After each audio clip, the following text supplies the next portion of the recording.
नमस्कार मैत्रिणींनो, लग्नानंतर होईलच की प्रेम ह्या मालिकेमध्ये आता पार्थ आणि काव्याच्या आयुष्यामध्ये आधीच प्रॉब्लेम आहे आणि ते प्रॉब्लेम अचूक निर्माण करण्यासाठी विजयने चांगलाच हातभार लावला आहे बरं का. तर काय झालं चला जाणून घेऊया. आधी ते सकाळी सकाळी नंदिनी आवरत असते आणि ती तिला आरशात बघत असते. जीवा म्हणतोय काय बघतेस तू एवढं आरशामध्ये. तर नंदिनी म्हणते मी आई झाल्यावरती कसं दिसेल ते बघते. जीवा म्हणतो तुला माहिती ना आपण आई बाबा होऊ शकत नाही, मग तू असा का विचार करते. नंदिनी म्हणते एक मिनटं, कोणतीही गोष्ट ही 100% होत नसते. मग असं कसं की आपण आईबाबा होणार नाही आहे. आपण पॉझिटिव्ह विचार ठेवले तर नक्कीच आपल्या आयुष्यात काहीतरी पॉझिटिव्ह घडणार आहे. आणि आपण थोडेच आता आपल्या लग्नाला 5-7 वर्ष झाले का आई म्हणताना वाट बघा, मग आपण वाट बघू. आणि आता जीवा ही नंदिनीच्या होला हो म्हणतो आणि दोघंजणं मस्त असे बाळाचे स्वप्न बघायला सुरुवात करतात. तर इकडे आता काव्य तिच्या रूममध्ये नोट्स ज्या असतात त्या नोट्सची आवरावर करत असते. तेवढ्यातच विजय घरी आलेला असतो आणि विजय हा रम्याला भेटण्यासाठी तिच्या रूमकडे निघाला असतो.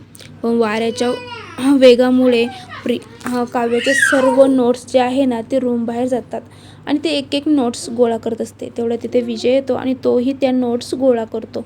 अचानक त्याला त्याच्यामध्ये काव्याचा एक फोटो दिसतो, तो की पार्थने केच तयार केलेलं असतं. तर विजय म्हणतो वाव किती छान केच आहे, कोणी तयार केलं. तर लगेच काव्य हसते आणि म्हणते अजून कोणी, माझ्या पार्थ देशमुखांनी केलेलं आहे. तर विजय म्हणतो हो का, पण पार्थ जेवढं तुमच्यावर प्रेम करतो ना तेवढं तुमचं त्याच्यावरती आहे असं वाटत नाही.